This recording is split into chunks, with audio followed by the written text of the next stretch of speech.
Record in the cloud. Okay, we're recording now. In addition to maintaining things like ask.extension.org, learn.extension.org, also do internal support for our e-extension staff. So we use Zoom. We use Zoom a whole bunch, being a virtual organization, and also do some external support. Usually, if folks outside of e-extension have issues with Zoom or questions, I'm usually available to help too. So I've been with e-extension since about 2014. So in fact, I think this month, October, is my 5-year anniversary. I've done over 100, hosted and configured over 100 webinars for Zoom, and did hundreds of meetings too. So I'm intimately familiar with Zoom. You know, we did e-extension had sort of a formal webinar benefit for about 1.5 years. In fact, many of you I see on here, we conducted webinars for you all. So that's where I really got a lot of experience, especially on the Zoom webinar side. I was sort of doing those, not quite a full-time job, but close to being a full-time job. And I was doing maybe anywhere from 2 to 4 webinars a week for about 1.5 years there. So I got lots of experience with just all the different ins and outs of Zoom, and specifically Zoom webinars. So real quick, this is the agenda. I won't go through this slide, but I'll just give you a second to look through sort of the agenda and what we'll be talking about for the next hour. Okay, so the first thing I like to do is, and anytime someone contacts me, so Zoom has a lot of uses, right? When you think about it, it can be ad hoc meetings where just you and a colleague need to chat. It can be for conference type meetings where you have 5, 10, 50, even 100 people on. And then of course there's the webinar piece to Zoom. So they're all, you know, they all sort of fall under the umbrella of web conferencing or video conferencing, but they sort of have very different uses for each one of those things. So when I first start talking about Zoom, one of the first things I like to talk about or bring to people's attention is the difference between a meeting and a webinar. And these are very specific technical differences within Zoom. And you sort of need to get the nomenclature right when you're talking about that, because Zoom, from Zoom's perspective, for instance, we call these webinars that we're doing now, it's a learning circle, but even within our group, somebody say, well, let's do a webinar on this topic. And I'll be like, okay, the first thing I'll say, okay, we're talking about a webinar, we're talking about a meeting here, because again, in the context of Zoom, they mean very different things. So generally when we're talking about a meeting, it is what we're on now. This is technically a meeting inside Zoom. So in this meeting, everyone has live audio and video. Now your video may be turned off, your mics are probably muted, but you've got the ability to use live audio and video. So that's a meeting inside Zoom. When we talk about a webinar, the difference in a meeting and a webinar is a webinar has speakers, or again, the technical term is Zoom calls those panelists. So panelists in a webinar have live audio and video, and attendees, or the participants, but again, just so our language is right, the term Zoom uses is attendees. Attendees are view only. So that means they don't have live audio and video. They only have the ability to see and hear panelists on a webinar. Now they can communicate in the webinar via Q&A and chat. And actually we do have the host of the webinar has the ability to promote an attendee to a panelist so they can have live audio and video, but generally those attendees are view only, and they don't have live audio and video. And so yeah, again, panelists, live audio and video, attendees are view only. Okay, so when should you use a meeting? When should you use a webinar? I'm going to talk about the pros and cons of each one of these. So pros for a meeting are it's cheap. Now, when I say it's cheap, I mean that it costs less than what a webinar does. We'll talk in a minute about webinars in Zoom and purchasing a webinar license. But again, to do a webinar, you have to purchase an additional webinar license. Using a meeting in Zoom, you can just use that sort of out of the box. All you need is a Zoom user to create a meeting. So generally, we like to say there's more interaction on a meeting than there is on a webinar. And I only say that because, again, you have live audio and video on a meeting. Now, there's lots of ways to get interaction on a webinar. Again, I mentioned Q&A and chat. There's also things like polls that you can do, but generally it's fair to say there's more interaction with a meeting than there is a webinar. So cons, more difficult to manage. So generally, and again, it depends on the number of people on a meeting, but when you start to get into the 20+ range, I would say with a meeting, you have to watch out for things like open microphones. If someone's doing something distracting in a camera, then that can be something that you sort of need to manage and watch. So generally a meeting is more difficult to manage. Now we'll also talk about, from a technical standpoint, webinars can be more difficult to create and configure, but just from the standpoint of being on a live broadcast, again, once you get above that 20 or 30 participant number, meetings are generally a bit more difficult to manage. And then meetings are limited to 100 participants. Now I'll talk about a large meeting room license later, so you do have the ability to have more than 100 participants on a meeting, but again, out of the box with just a standard Zoom user, Zoom meetings are limited to 100 participants. Okay, so what about a webinar? So pros with a Zoom webinar. So again, better for large numbers. So generally it's just more manageable once you get into above that 20 or 30 number of participants on a call. Those folks who aren't speakers or aren't panelists are going to be view only. So again, you don't really have to manage. There's nothing you have to manage or worry about there. You're only you really only have to worry about the speakers and those who have a formal role in the webinar. It's generally more structured too, I like to say, and what I mean by that is, again, you've got specific panelists who are going to be speaking, and they've got a speaking role. You also have a lot more flexibility. We'll talk about things like registration and other features in Zoom that just make the whole environment, the whole process much more structured, as opposed to if you've got 100 people that are on a Zoom meeting, it can feel chaotic at times depending on the number of people who need to speak, order of speakers, and things like that. So Zoom webinar really allows you to sort of add some structure to the chaos of having a large meeting or speaking engagement. And then cons with Zoom webinars. So cost, we talked about that. A Zoom webinar license starts at $40. I think that's for 100 participants, and it just goes up from there. I've got a slide coming up that's going to show you the cost structure, but just know that there is a cost that's associated with, and this is an additional cost to having a regular Zoom user that's associated with a Zoom webinar. So generally, you like to say there's less interaction on a webinar than what there is on a meeting, again, because attendees are view only, that they don't have live audio and video. Now, again, there's ways to manage that with Q&A and chat. And generally, the webinars I've done in the past, even with very large numbers, we feel like we have good, we'd say we have good interaction, but again, it's not quite like having everyone have live audio and video. And then technical know-how, I've got that listed as a con too, just because it does, it's not rocket science, but setting up a Zoom webinar, there's enough bells and whistles there that you really need to be familiar with it.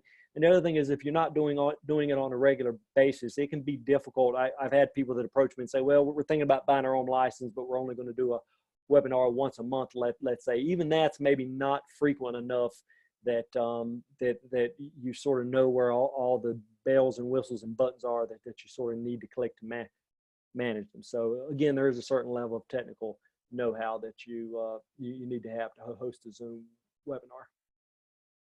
Okay, so let's talk about large meeting room.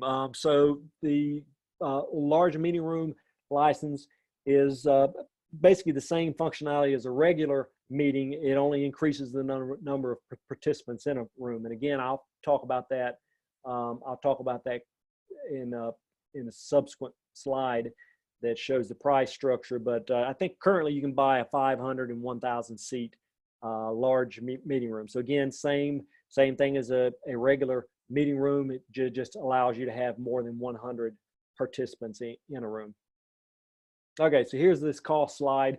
this is a lot of text to have on a slide. I usually don't like to sort of shove this much, but it was just sort of the best way to give you a range. So if you want to, if you're really curious about costs, you may want to get a snapshot of this slide. And I'm not going to go through all these, but I'll just sort of go from the top down and hit the high points. So, be aware too that there's a free Zoom user account that you can create. In fact, I've got a personal Zoom account that I use for personal stuff that's free. The limitations with that account are, if it's just you and one other person, you basically just use it just like a pro account. You've got unlimited meeting time. If there's more than 2 people on a call, though, it's limited to 40 minutes. So for instance, I'm on the trustees at my church. So from time to time we'll do a virtual meeting, and that group will meet, and there's 5 of us. I use my free account for that. And again, you'll get a nag message at 30 minutes that says, you've only got 10 minutes left. And I actually kind of like that 40-minute time limit. It's just enough time to get some real work done, but it sort of forces you to be efficient in the way you work. But that's the only limitation, or there is that limitation to a free account. A pro account with Zoom is, I think, $14 a month is where it starts out at. E-extension, I think we have about 30. We generally pay for about 30 Zoom accounts. I think we pay a little less for that because we're buying more, but generally that pro account's around $14 a month. And again, what that gives you is unlimited time limits on meetings. And again, you can have 100 participants in those meetings with no time limits. Webinar license, you can see the structure there. So again, it starts out at $40 for 100, goes all the way up to almost $6,500 a month for 10,000 for 10,000 attendees. E-extension has a 500 seat license, is what we've had for the last few years. We have bumped that up to 1,000 before. We've got one client that we work with that they frequently have. They have up to 1,000 attendees on their webinars. So we'll bump that up from time to time. But that's sort of the cost structure for a webinar. And then large meeting room, you see those 500 and 1,000, 50 and $90 respectively. This price structure changes from time to time, because I'm almost sure the webinar license didn't have the increments that it has now in the past. So this is just sort of a snapshot in time on where Zoom is at now with their cost structure. Okay, let's talk about licensing. I want to put a question in here, or I wanted to put a slide in here about this just so I can sort of, this is one of those things that's, again, it's not rocket science unless you've used it and done it. It can be difficult to wrap your brain around.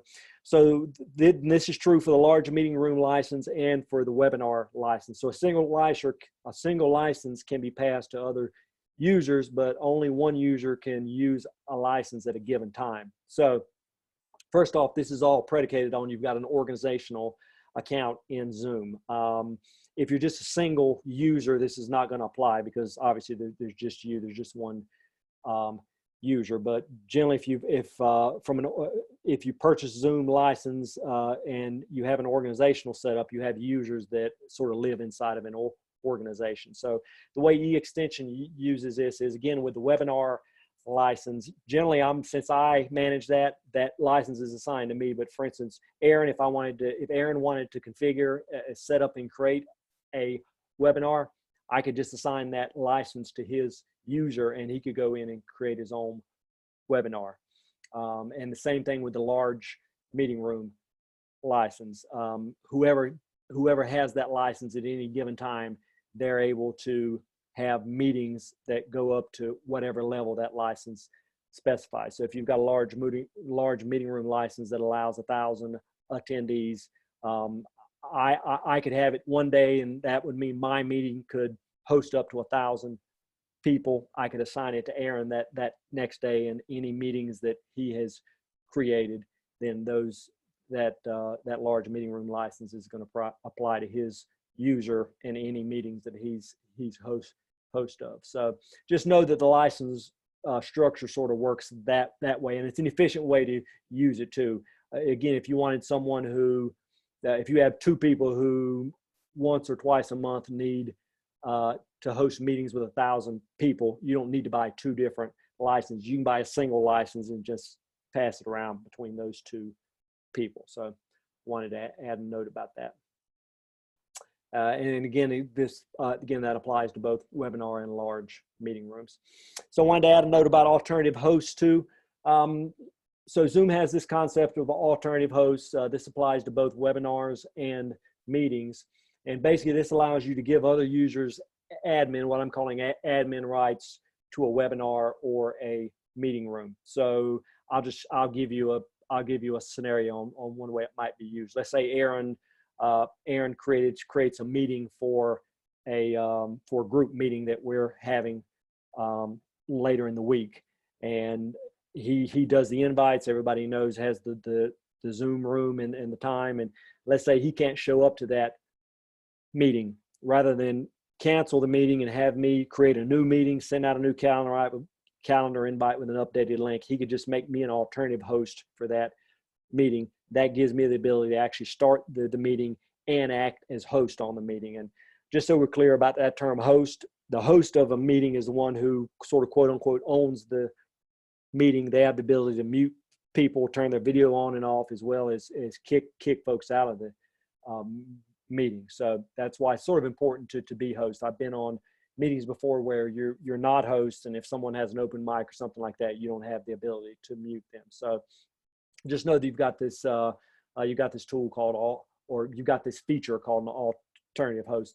The way this applies for webinars is actually a nice way to squeeze sort of more value out of the webinar feature inside Zoom.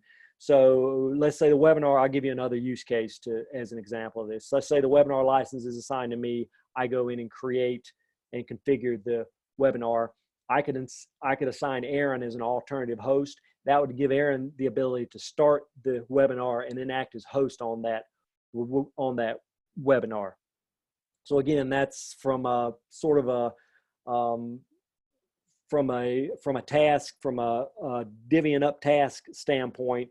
If my responsibility is more on the technical side, and that's sort of the way we do it here, I'll go in and configure webinars, I'll set up polls, I'll add panelists, do all those technical things, and then I can assign another user as alternative host. If Aaron's the one that's going to be actually starting it, maybe he's doing the introductions, and he's sort of doing the technical tasks actually on the webinar. I can assign him alternative host, so that gives him the ability to start and then run the webinar. So again, it's a nice way. We've done this before where we've had multiple webinars going on at the same time, and like the first thing you think is, well, I must need multiple webinar licenses to be able to do these. Well, you don't need to do that. You can actually, one person who's assigned a license can actually create and configure the webinars and then set various users as alternative hosts. Now, the one caveat here is these other users you assign as alternative hosts need to be in your organization. So I just can't find some random user, Zoom user, and assign them alternative hosts. It has to be someone inside your organization, and it also has to be a pro account too. It can't be a free account. And then I've just got a screenshot at the bottom here. You can see of where you would assign an alternative host. That's sort of what that looks like. Hey, Mark, there's a question from Julie England from the University of Florida. She says that she had a problem when she named an alternative host. She had problems signing on, and when she was already signed on. Was that normal or just a coincidence? Let's see, Julie, if you're on and you've got live audio, why don't you chime in? So let me just read this again, because I had a problem when I named an alternative host. She had a problem. So I'm assuming you're talking about the alternative host had a problem signing in? Correct. So we had a webinar, and I wanted to make sure somebody could get on in case I was sick or something. Mm-hmm. Yeah. And so I had signed her, and I'm pretty sure she has a pro account because it accepted her as a host. Mm-hmm.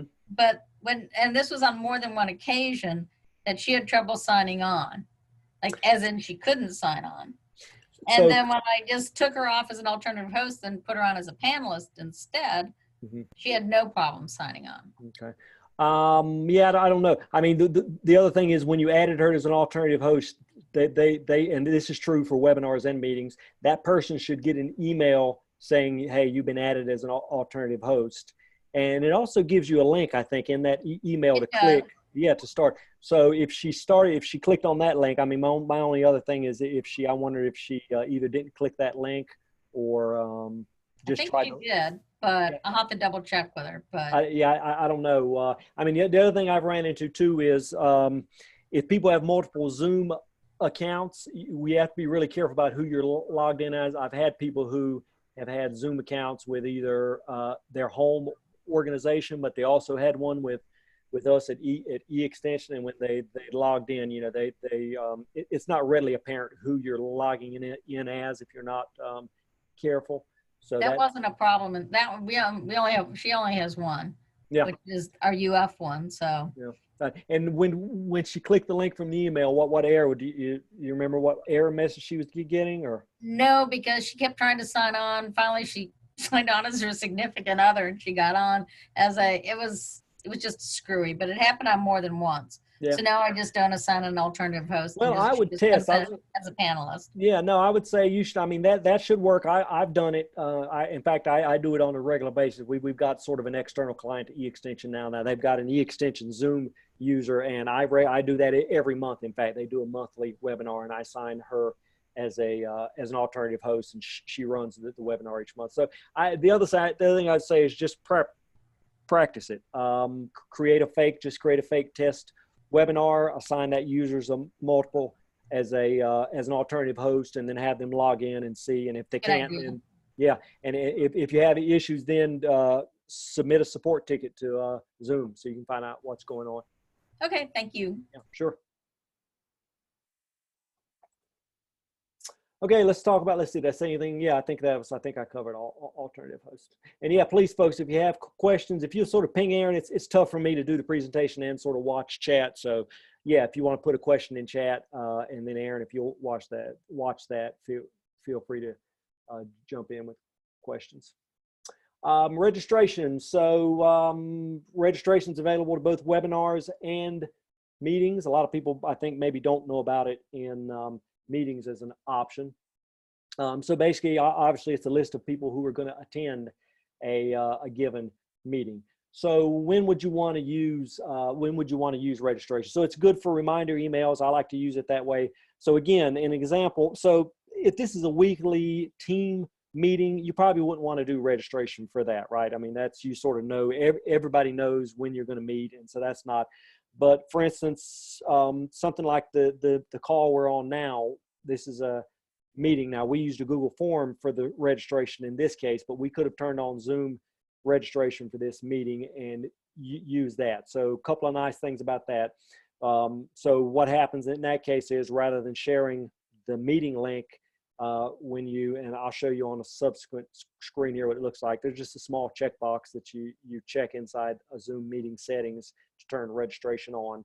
It gives you a registration link, and then you share that link with people who would potentially be joining the meeting you're on, and that forces them to, again, they don't have the link to join the live meeting. They have to fill out the registration form first, which in meetings just includes first name, last name, and email. And then the email they put in that registration form, they get a registration email that includes the actual link to join the meeting. So that's nice for a couple of reasons. Reminder emails are a good use of that. You share the registration link with people. They register prior. So let's say a day prior to the meeting you've got scheduled, you can go and pull a registration report that includes all the emails of the people that's registered.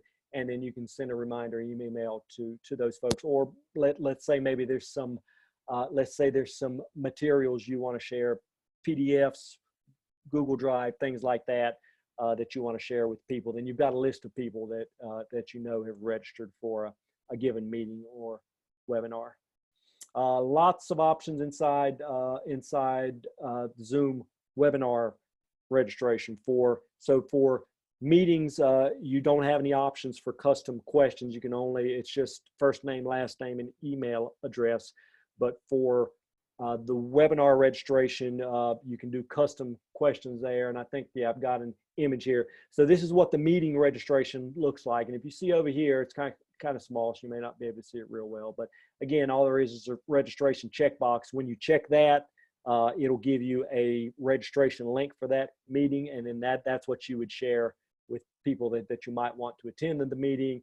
And then on the right side, you see here, that's the registration screen where they're going to have to enter first name, last name, and then confirm their email address. So the webinar registration looks like what you see here. And in fact, I took these screenshots from one of our clients who has, she has a fairly sophisticated registration screen. You can see on the left side, that's on the admin side. When I configure the webinar, this is what I see. So we've got a bunch of custom questions that are in there. So, you know, everything from, so we're getting the obvious stuff, first name, last name, and email, but we're also getting city, state. They regularly have international folks on these webinars. So we've got country listed there too. What's your professional interest in this webinar? So there's a bunch of questions, and it's really a nice way to get. I mean, then the way we use this, the way we've used this in the past is I'll go and maybe a day or two prior to the webinar, I can go pull this registration report and then share this with the speakers, and it'll give them a sense of maybe who's going to be on the webinar. Now, it's not going to totally change their content, but it may inform some. It may inform a particular topic they're going to cover. Maybe they spend more time on one topic versus another based on the professional interest or the background of the people that they know are going to be on the webinar. Now, one of the things I do caution people is if you get too sophisticated with these registration forms, it can turn folks off, right? So a lot of it depends on how bad they want to show up to your webinar. So if you've got 20 questions they have to answer, then that may turn some folks off, and they just don't want to bother having to fill those questions out to get the registration link. So just be aware of that. Okay, polls. So polls are available to both webinars and meetings. Great way to get interaction with the audience. Great feedback tool, not just like during a current live webinar for live feedback, but also we'll talk about this, and I got a reporting slide later. You can go back and pull that information as a part of the report for a meeting or webinar after the fact. So it's a great way to get feedback about a meeting or a webinar. And so with that said, let's give it a try. I've got two polls we're going to do. One is a single choice, and another is multiple choice, just so you can see the options there. So I've launched that poll. You should see it now. So the question is, how often do you use Zoom? Never, daily, weekly, or monthly. So again, if you've never done a poll in Zoom before, if you never administered a poll, so you see what you see on your end, obviously now, which is the poll question. On my end, just so you know, I see little bar graphs, and actually, now that I'm saying that, it would be nice to have shared a screenshot, but I actually see a little bar graph on my end where I can see is when people respond. And so, so it looks like, yeah, it looks like we've got about half and half weekly and monthly. So I'm going to share the results so you can see those. So you should see those results on the screen. So the other thing that's fun here, I think you would agree, it's sort of nice not only to take a poll, but when you see the results, it's just sort of fun to see what other folks say too, and to sort of see how your response maybe compares to other people. So the interactive piece is nice here, not just for you as someone holding a meeting or a webinar to be able to get feedback, but it's kind of fun and makes things interesting for the attendees too. All right, so I've got another one here, and this is just an example of a multi-choice poll. Let me advance my slide. So let me launch that. So this is an example of a multi-choice poll. And you'll notice here, so which of the following Zoom features have you used in the past? And you notice there's a checkbox now rather than a radio button, and you can choose multiple options. So I give you a chance to choose those.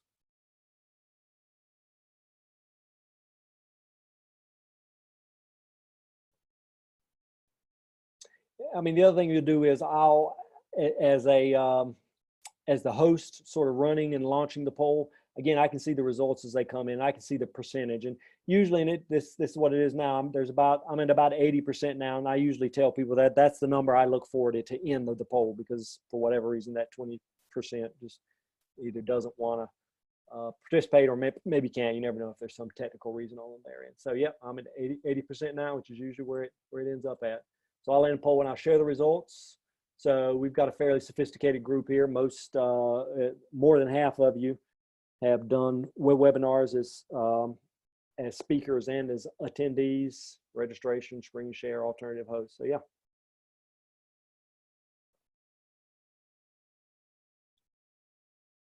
Okay. And so this is what, again, not a real great screenshot here, but this is what polls look like on the meeting side at the bottom of them. Again, a lot of these links are hidden. I mean, if you've really dug around in Zoom, Zoom is great. It's very robust. There's a ton of features, but the downside is there's a ton of features. So there's a lot of configuration that's inside a given meeting or a webinar. But at the bottom, if you scroll down to the bottom of a meeting that you've created, you've got this link that says where you can add polls, and then that little bottom image is what when you create a poll, that's the configuration screen, what it looks like. All right, let's talk about reporting. So reporting, I'll say from the get-go, is very robust in Zoom. A lot of people haven't dug around, and again, you don't really see it as much unless you're a heavy Zoom user. But for organizational admins, for people who, and again, the e-extension, we're not huge. We're only anywhere from 10 to 15 sort of full-time people, and then we've got fellows and other folks, but we don't have huge numbers in Zoom. But again, we're virtual, entirely virtual, so we do a lot of meetings, and we don't do as many webinars as we've done in the past, but I can go to the reporting console in e-extension Zoom account, and there's a ton of data and meeting data, attendee data, all of those things are sort of encapsulated inside the reporting in Zoom. So registration, we've already talked about. And again, all of this stuff is available sort of in perpetuity in Zoom. There's no, it doesn't get removed or deleted after any time frame. So it is, I mean, it's nice to be able to go back. Hey, I know we had a meeting or a webinar a year ago. Let me go back and dig and see if I can pull up the registration numbers for that. We generally just from an organizational standpoint, or from an organization standpoint, we'll download a lot of that data and store it in Google Drive, because I'm sure at some point Zoom is going to limit how far back or you can go to before they start to archive the data. But again, most of that still lives there in the past. They've got a search feature you can use to pull up those things. So registration, we talked about. Attendance, so registration data is different than attendee data. People may register. I mean, generally the attendance numbers are lower than what the registration numbers for any given meeting or webinar are. So those are two different things. And again, the reporting can be helpful there, right? If you have a webinar or a meeting that you hold, you can look at the registration data and maybe compare that to the attendee data, find the folks who didn't show up and maybe send them a link to the recording. So there's all kinds of interesting ways you can use the data that you get there. Polls we talked about. Again, the polls we just did, that's saved inside our Zoom account now, so I can log in after the fact. I can download a CSV. All of these reports are in CSV full format, so it's all historical, so you can always log back in and go back and look at it after the fact. Chat, the transcripts are chat and Q&A on the webinar side are available as reporting data. And again, the Q&A is webinar only. And then again, I mentioned they're all in CSV format. So they're fair. I mean, I shouldn't say they're user friendly necessarily, because some of these, and I'll show you on this next screen, I mean, some of them can be, the CSV files can be fairly sophisticated depending on the number of questions you have and the type of data you're looking at. But CSV is as good a format as any to be able to view, because certainly if you want to be able to sort and do other things with the data, then CSV is a good way to handle it.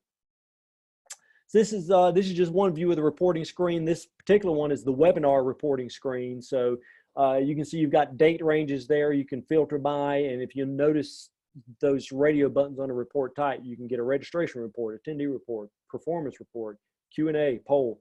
So you can pull all these things out, and again, the meeting reporting page looks very similar to this. And then this is an example of what CSV file might look like for a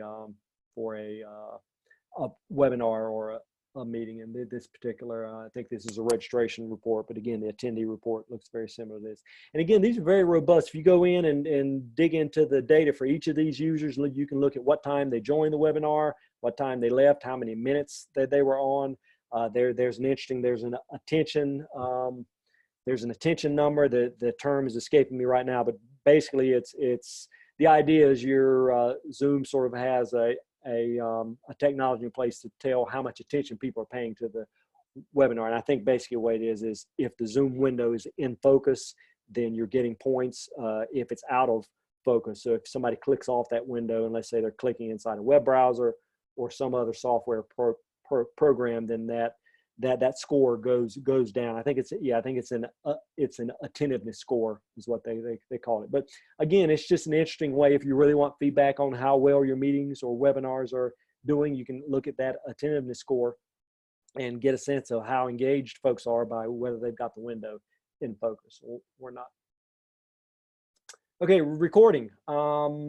So all of your Zoom meetings or webinars are going to have this little record button down at the bottom.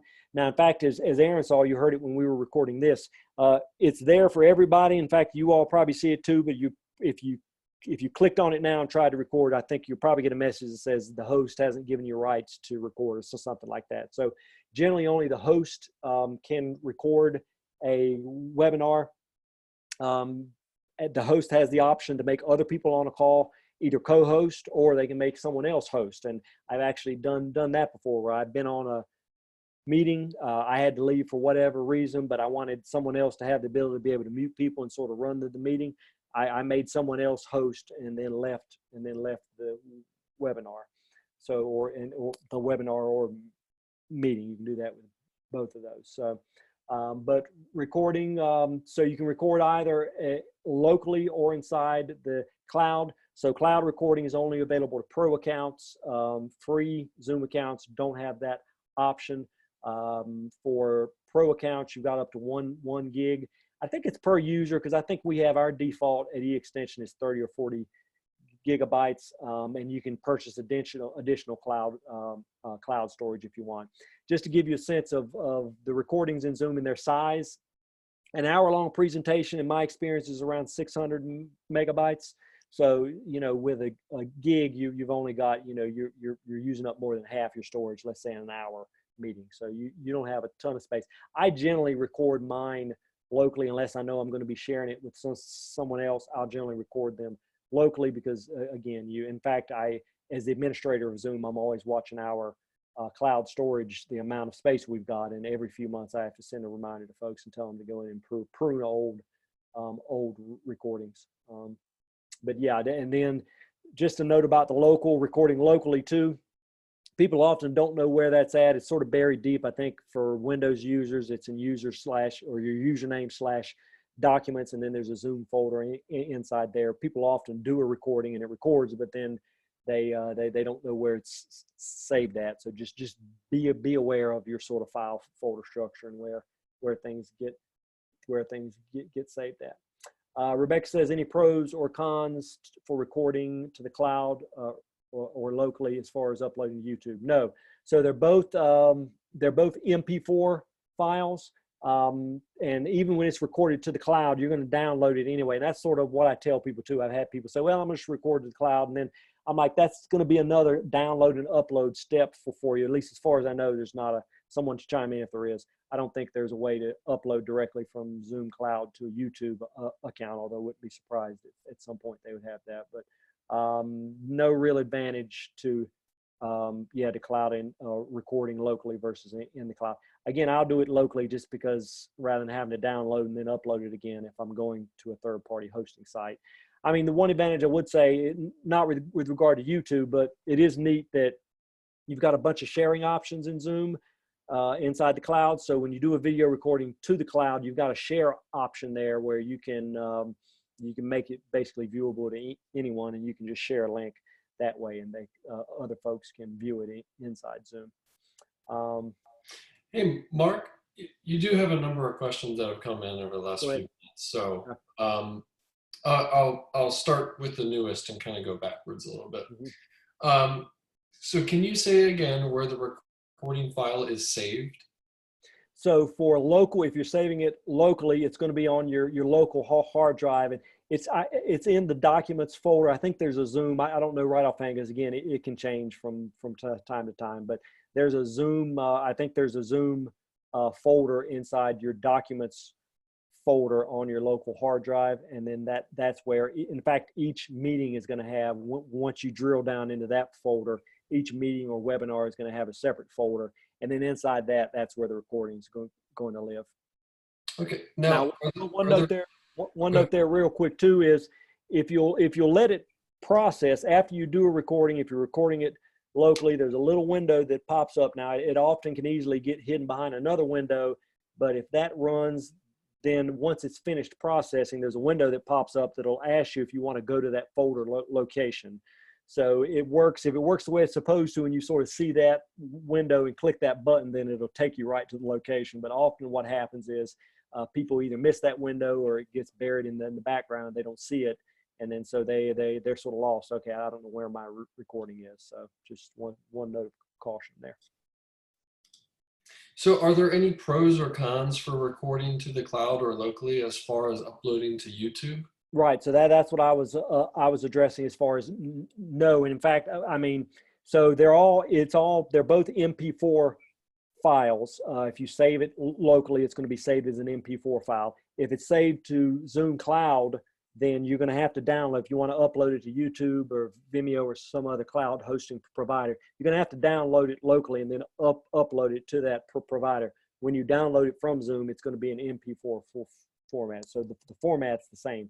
Now I will say the recording itself actually looks different, and it's not coming to me right now. If someone knows that, they can chime in. But like with regard to these little Brady Bunch boxes is what I call them, but the video boxes that are there, I think maybe they don't exist in the cloud recording, but when you do record locally, they are there. So there are some slight differences in just the format of the video itself when you record to the cloud versus when you record locally. And listen, what I would say for all this too is people often ask this and they say, well, I was afraid it wouldn't work right, so I didn't do it. Try it. You know, experiment with it without, just create a fake. It's not going to cost you anything or hurt anything with your Zoom account. Create a fake meeting or create a fake webinar. Maybe have a colleague join you as a panelist. If it's a webinar, do a recording, and just do a 5-minute recording, maybe record to the cloud as a test, record locally as a test, and sort of just see what the result is. I mean, you can read the documentation and ask questions all day, but until you actually go in and do it, that's sort of the real way to understand it. So I would encourage people to go in and test. And Dawn had a question. Are there any analytics that show after the fact viewers, those that weren't on live but watched it later? No, there's not. So, and I mean, maybe that question's somewhat flawed, and I'll just let me talk through it and let's see. So, to the question of whether they've watched it later, the question is where are they watching it later at? So Zoom has no way of knowing what's going on YouTube, for instance. So if you let's say you hold a live meeting like we've got now, we'll have our attendee report that we can run, so we know how many people watched it there. At that point, if we upload it to YouTube, now YouTube has its own set of analytics that you can look at and see how many viewers you've got. So Dawn, I hope that answers your question as far as I think what you're getting at is, hey, if I want to see the total number of people that have viewed this live in addition to viewing the recording, then whatever hosting provider you use, you'll want to look at that. As far as Zoom hosting goes, again, I did mention you can share a link in Zoom of a recording. I don't think there's any analytics there.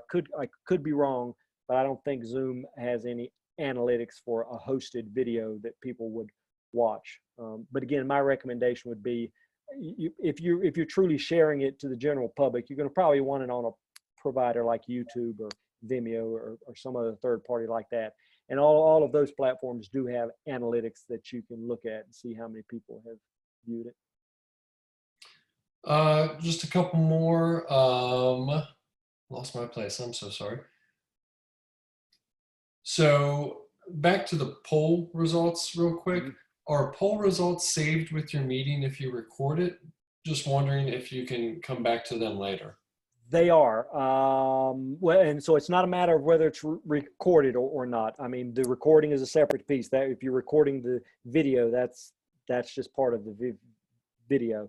The poll itself, though, is part of the reporting piece. So I think I had a picture of the reports. In fact, let me go back to, this will look a little different. Yeah, so this is report screen. Now this is for a webinar in this case, but you can do it for meetings too. But you can see, you can pull the poll report of previous webinars. You can do the same things for meetings too. And again, that's saved as part of the reporting. And that's separate from whether you record it or not. It doesn't matter if you actually record the video or not. And on that same line, Rebecca is wondering if the recording shows the chat and Q&A.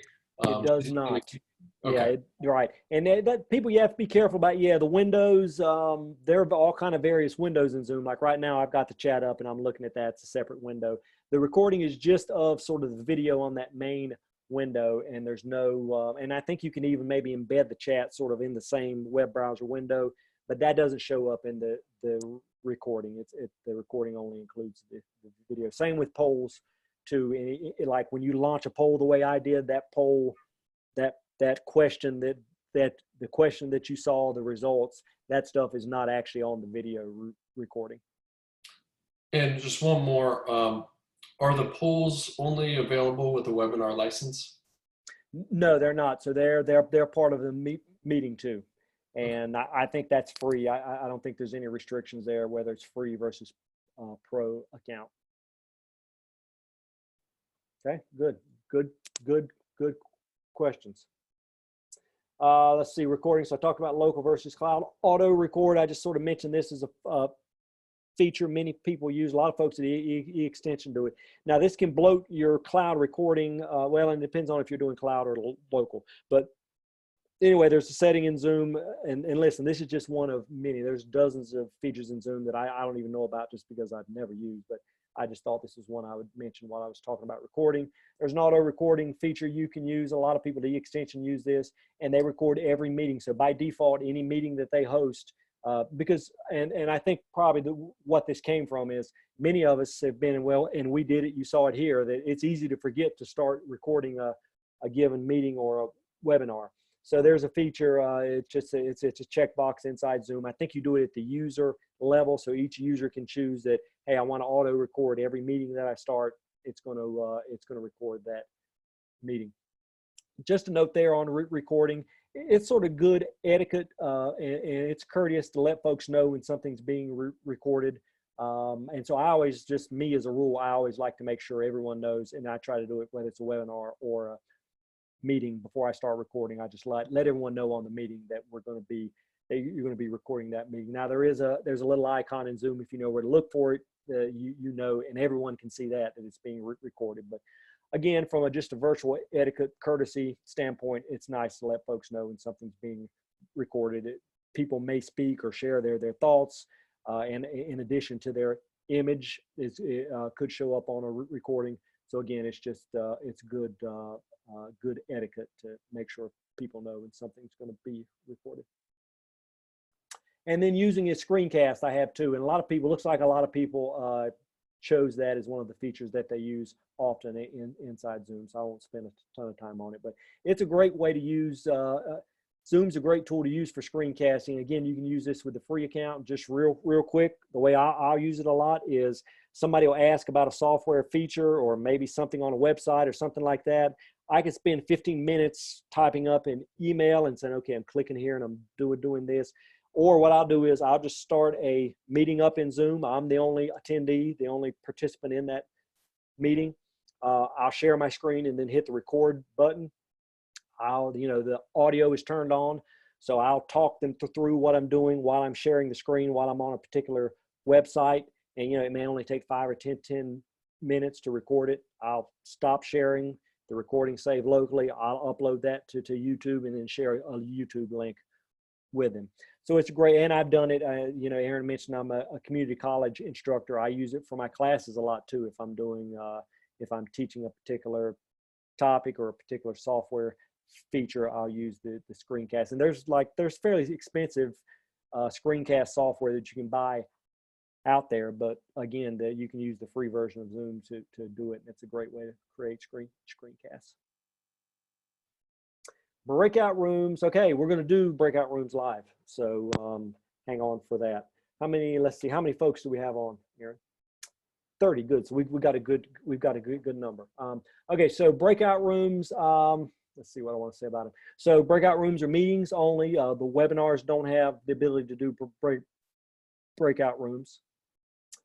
Great way to interact, and requires technical know-how. And I tell people practice first. And I'm going to probably fumble through this a bit too, because I've done breakouts rooms only a handful of times. The hard thing with breakout rooms is hard to test it out because you need a good number of people on. I mean, the first time I sort of tested it, we had a staff meeting, and I asked about a dozen people to join early to a staff meeting that we had so we could try out breakout rooms. The idea is, so what's going to happen here is we're going to do it on this next screen. I'm going to create a breakout room, and so what's going to happen, you can see the little window at the bottom. This is the window that I'm going to see, and I can choose the number of rooms I want, and it'll evenly distribute the number of people on the call into those various rooms. So we've got about 30 folks on, so I think I'm going to choose maybe 5-ish rooms or so. That'll put 5 or 6 people. Now you need to exercise to do the sort of use case for breakout rooms. One of the use cases is it's a great way to get interaction and conversation going among a group. And sometimes you'll ask feedback and you've got 100 people on. It's difficult to get those 100 people. It's just from an organizational standpoint, it's hard to organize people and let everyone talk. So one way to handle that is we'll do breakout rooms, maybe 5 people per room. You're going to talk amongst yourselves. You're going to choose one person to report back once we come back to the main room. And then that single person is the one that's going to sort of share the thoughts of the group. So that's what we're going to do now, but we need an exercise to do it. So this is a very contrived way. So don't kill me on this, but I couldn't come up with anything better. I tried to think of something that was pertinent to Zoom and nothing came to mind. So here's what we're going to do. I'm going to create a breakout room. I'm going to create breakout rooms. We're going to put 4 or 5 people maybe per room. Each participant, so I'm going to give you 5 minutes. I've got my timer on my phone. I'm going to set. So I'm going to give us 5 minutes to do this. Each participant's going to share something interesting they're doing this weekend. I know everyone it's fall, so certainly you're going to get outside, maybe enjoy the fall weather, go on a hayride and make a jack-o'-lantern with your kid, something like that. So everybody in the group in your room is going to share something interesting they're doing this weekend. And then you're going to choose amongst yourself, amongst your group, you're going to choose one person who's going to report out. So at the end of the 5 minutes, you'll automatically come back into the main room. And then I'm going to ask the leader of each group, or the reporter for each group, to report a couple of interesting things maybe that people are doing. So I think I want to stop sharing my screen just so that doesn't get in the way. So let me close chat. All right, so I'm going to do breakout rooms here. So we've got 26 participants in 5 rooms. Yeah, that's 5 to 6 people per room. So I'm going to do an automatic setting here. So you'll just randomly be distributed to those rooms. So you can't see it on your end, but I've just hit create breakout rooms, and now I can see a list of 5 different rooms, and I can see people in each room. So I'm about to do the open all rooms. So you're going to go. So I'm going to set my timer to 5 minutes. Again, each person is going to chat real quick, share something interesting you're doing, decide amongst your group who's going to report back, and then in 5 minutes when we come back, you're going to report, that person will report out some of the interesting things. Okay. All right, here we go.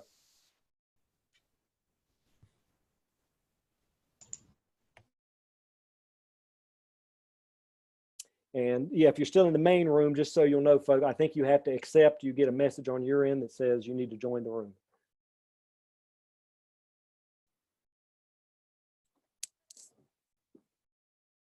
And Alan and Sue, I'm still seeing you all. So go to your room.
Leave my door open just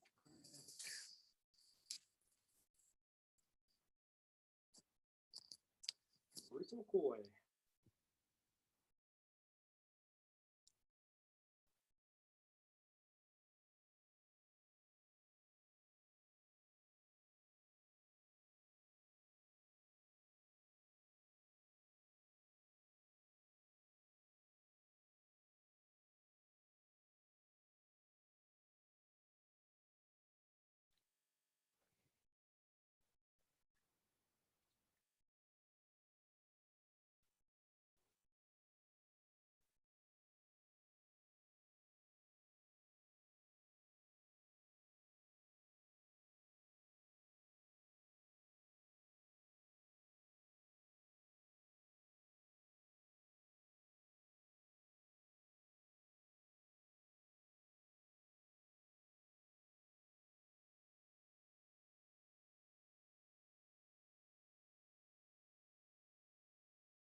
Bones falls asleep. Leave my door open.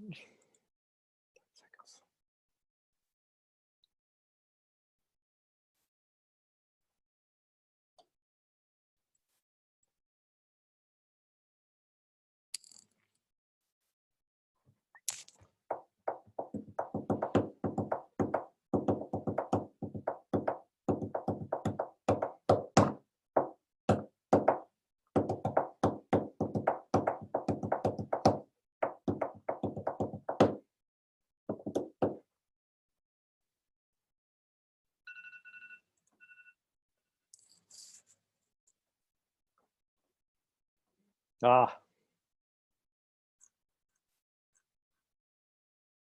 that always gets me there too. Wait another minute now. Okay, there you go.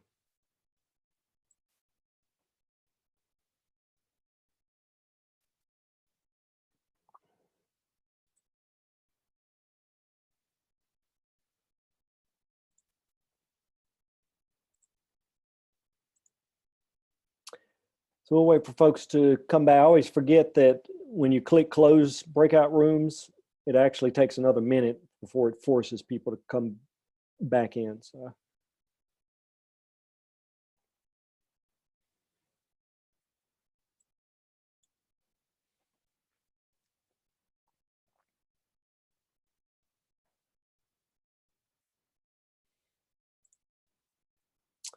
Alrighty, I think, there we go. Okay, good.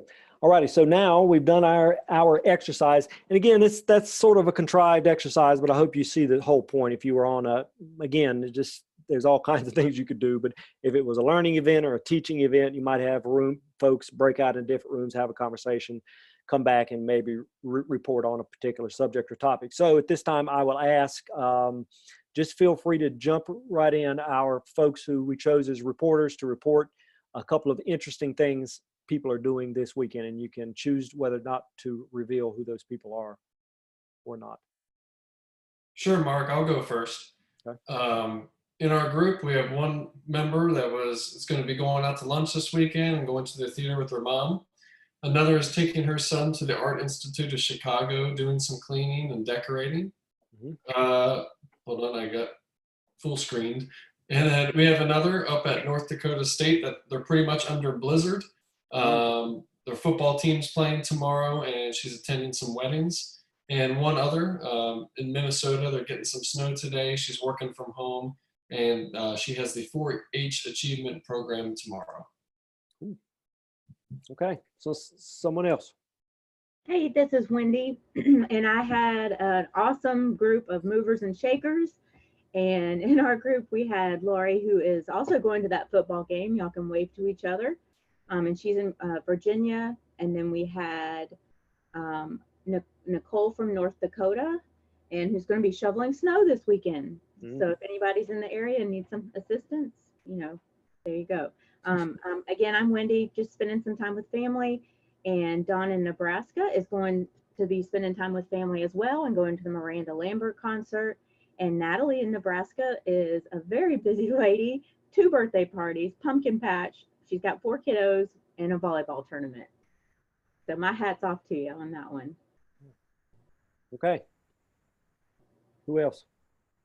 Hey, this is Sarah. And I didn't jot down names related to what folks are doing, but we have someone kayaking in Montana, which I think sounds cold.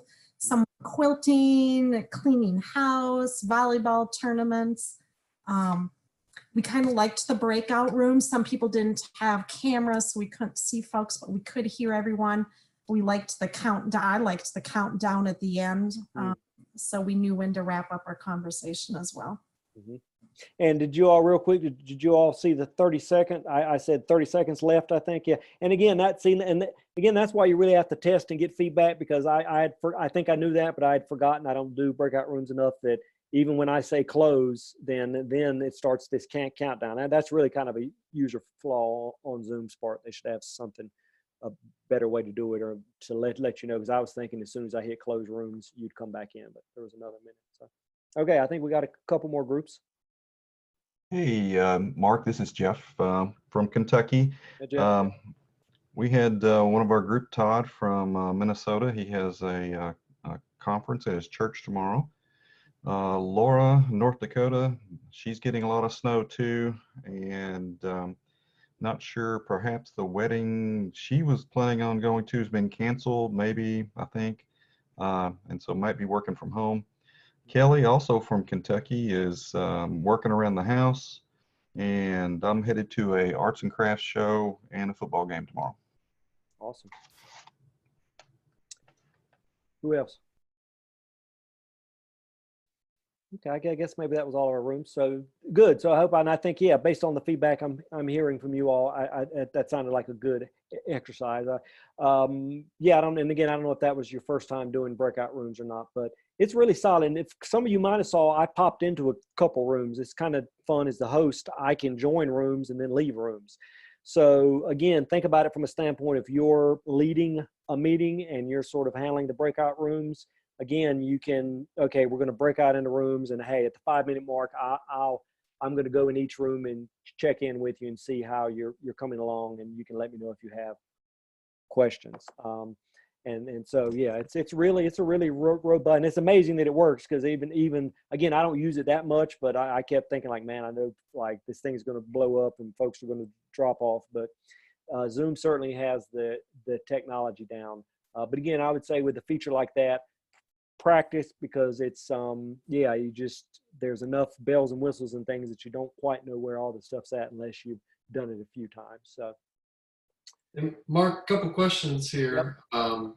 Are breakout rooms available with the Zoom Pro account? So yes, right. The Zoom Pro account. And I honestly, yeah, we'd have to Google that and see. My sense is that it's probably pro or free account, but definitely with the pro account, yeah, you don't need any special license or anything like that. It's a part of a normal user account. Teresa says that they are just for a pro account. So yeah. And Jennifer makes a good point here, which I think it's worth hearing. There's a number of folks here that are calling in from their phones, and they were able to get to the breakout rooms. However, she's not able to see the countdown. I assume the countdown at the end. Mm-hmm. Yeah, and so it takes care of that for you. And again, from my standpoint, all I see from the administrator standpoint is when you break folks out, it's going to randomly put them in rooms, and I'm assuming it handles a phone user, the same way it handles someone who's at their computer. Okay. All righty, good. Let's see. So I've got a slide on help and support within Zoom. So Google it. I've got here. You can go to support. So I've got support.zoom.us here, and they've got a great knowledge base. But usually, if I'm trying to figure out something in Zoom, and of course, Googling something is what I tell my computer students. That's an art and a science within itself. But if you sort of hit the right keywords, Zoom, Zoom registration meeting room, there's a good chance that the first hit you're going to get is how to turn on registration in a meeting room inside Zoom. Now, of course, it'll link back to the support.zoom.us page, but I usually Google it first. They do a pretty good job of indexing those kinds of things. You can also go to support.zoom.us, and of course they've got a search box and they've got various topics you can drill down into there. I had chat listed, but I actually went back to this. The reason I've got the strike through is one of the features I loved about Zoom was I could always get a real live Zoom person on chat like within a minute or two. So I would very often go to support.zoom.us, and if you down in the lower right hand corner, I think it still says chat. When you click on that, it'll pop up, and if someone has more information here, certainly share it with me. But I went there last week. I had a question about something. I clicked on that, and when I clicked on the chat, chat with a live person, all I got was I had to enter my contact information, type my question in, and put my email for someone to respond back. So whereas it used to be rock solid, almost 24/7, I could chat with a live person, and they were really knowledgeable too. I mean, I think it was somebody in their San Jose or wherever they're at in California. It was in their location there, and it was usually a pretty, they from a technical standpoint, they knew their stuff, and I could find an answer fairly quickly. Zoom has grown a bunch the last year. They may have went public, did an IPO maybe this last year too. So usually when that happens, you start getting into cost cutting measures and things like that. So I wonder if they haven't cut back on chat some. But anyway, that's just something to maybe try. And then I've got, you can email me. My email is mark.locklear@extension.org. We're here to serve the cooperative extension service. So certainly if you have any questions, you can let me know. I'll probably send you a link to a Zoom support article, but that's going to show you how to do it. But anyway, yeah, if you have any questions, let me know. That is all I have for the formal part of the presentation. I did see someone was talking about editing Zoom recordings. I did that for years. When we did ours, we had a sort of a standard. We had an intro and an outro video. We would put the front at the end. I did some editing. I would use Camtasia. I think Danielle mentioned she's used Camtasia. That's usually my go-to video editing tool.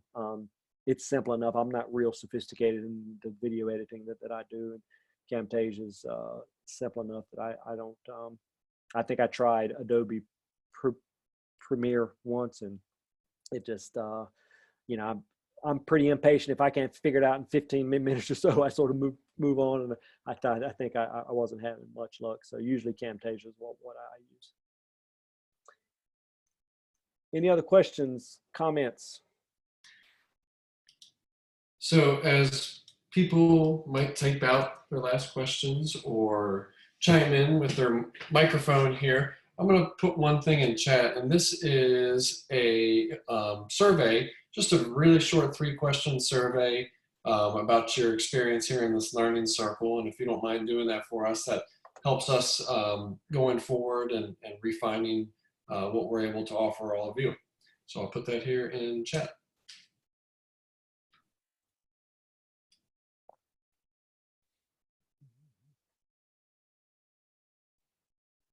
I didn't share with folks what I'm doing this weekend. So I've got I'm going on a train ride tomorrow. I'm in Western North Carolina in the mountains, and they have the Great Smoky Mountain Parkway, or Great Smoky Mountain Trains, something or other is here. But they do various things throughout the year, but they have a Peanuts, Charlie Brown themed train ride that they do. So we're going, my wife and parents-in-law and daughter. I've got a 5-year-old daughter. We're going to go take the train ride. They do a Polar Express ride at Christmas time too. So I think we may be going to ride the Polar Express too. Julie's got a great question here. Why do you use Google Docs for registration? You'll have to ask Aaron that. In fact, I want you to ask Aaron. I want you to tell, because I said, why are we doing that? And we could do it in Zoom. So Aaron, I want you to explain why you did that. A couple of reasons. So a number of these learning circles that we're doing also involve enrollment into a platform that I talked about earlier called Engage and Empower Online. So because that is something that is exclusive to eXtension members, it's helpful for us to collect that data over into Google Docs, because that platform itself works off of the G Suite. So that's one reason we do that, and we're able to keep all that information there. We certainly could for something like this that was just really just a meeting here. But actually, Mark, if it's just a meeting, I don't know if we can do registration like we would with a webinar. No, we can. Yeah. So you can. Now again, you don't have the number of questions. You can't add custom questions. Basically, all you get is first name, last name, and email. But I mean, the other advantage is too, and I think, Aaron, we've done this before, is often, again, is depending on who owns the meeting, only the person who owns it or creates the meeting has access to the registration data. So Aaron does our marketing for these. So, and Aaron, we go back and forth a lot in Slack. If it's a meeting that I've created, he'll say, hey, how many people do we have registered? He has to ask me, because since I own the meeting, it's under my account. Whereas with a Google form, he has a little more control there. So. And we're still experimenting. We're a learning organization, and we're finding the best way for us to do things. So we try all sorts of stuff just to see how it will work. Mm-hmm. All righty. I think we have beat this horse dead. Let's see what Julie says. I recently realized that it's easy to use Zoom features, send out follow-ups separately to attendees, non-attendees after our webinars, different info for each group. Julie, would you mind sharing more? Sure. We've been doing webinars for quite a while, and Wendy, who's on my team, on our team, that we work together on webinars, but I run the technology, which is pretty funny. But so at some point recently, I realized the feature about sending out emails. So I used to send it out via like MailChimp, and but my MailChimp account's full. And so now there's a feature that you can go in manually and say, send an email to all attendees or to all non-attendees. Mm-hmm. So for example, we had a webinar earlier today. So Monday, I'll probably send an email out to all attendees that says, thank you. And here's the link to the recording in case you missed it. And then my non-attendees will get an email that says, sorry I missed you, yada, yada, yada. And here's the link to the recording. And we want to see you, and remind them, this is a series we're doing, to remind them in 2 weeks what the next session is. Yep. And it's really easy. Are you familiar with the automated? Do you have the automated reminder emails set up for your webinars too? Yes, because I was reminded when we had one that had really bad attendance that I forgot to do that. Mm-hmm. Yeah. And that's a really important thing to remember to do. Yeah, I actually had that. I had that in mind to share, but I just didn't make it in. But one of the advantages for registration with webinars in Zoom is, yeah, you can set up automated reminders. So in the past when I've done these, and generally I think I'll do them for hours that we do now. Again, I don't do them as much, but I would send out automated reminders 24 hours prior and 1 hour prior to the start time is usually what I found worked best. But yeah, it really helps attendance, because say the time that I forgot to do that, we had really poor attendance. And that's like with the meeting, that's one of the downsides of, again, I didn't put it as a pro and a con for the meetings versus webinars, but if you're doing a meeting, even if you turn a registration on, you've got to go sort of pull that data yourself and manually send out a reminder email as opposed to letting Zoom do that for you. The other thing, Julie, you got a webinar template set up for the webinars you create? We use UFs. UF has one, and Okay. and it's one of those things I've meant to do because we have a multi-state project, and I'd like to do it, but just haven't. Yeah, what I did, when I was doing these webinars full-time, I had different clients who wanted the same settings each month, and rather than, you're going to always forget something that they want, a particular poll question, is I started creating templates for each one of those groups, and I had sort of a base level template that I would use, and that way you don't, the standard stuff that they do each month, a lot of their poll questions were always the same, those kinds of things. You've got a template set up, so that works well. Wendy says, where do you create templates? You'll have to dig around. I think when you click the webinar tab on the left side of the screen, I think they show up on they show up over on the right side. You know what? Why don't we log in and I will show you. I think I've already got my account open here. Yeah. And Wendy, I'm pretty sure it is from the Zoom platform. Yep, I'll share my screen and you'll be able to see it here. Share. So you go webinars and then webinar templates up top here. And so you can see I've got a bunch the other thing is too, the other way you can do this that's nice is if you've got a webinar that you've created, when you click on that webinar, you can save as template here. And so once you get it configured, okay, I've got this. And I think for past webinars, you can do this too.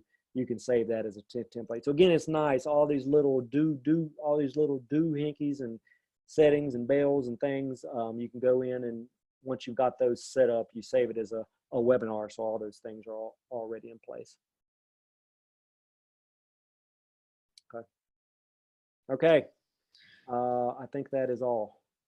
All right. Well, thank you, Mark, and thank you everybody for joining us and wonderful questions. I use Zoom every day. Being a remote organization, I was able to learn a lot of things from both Mark and from all of you. So thank you for that. Again, we do have other Learning Circle opportunities coming up. Please check them out and share with your colleagues. We'd love to see you again. Thank you. Thanks, folks. See you. Bye-bye.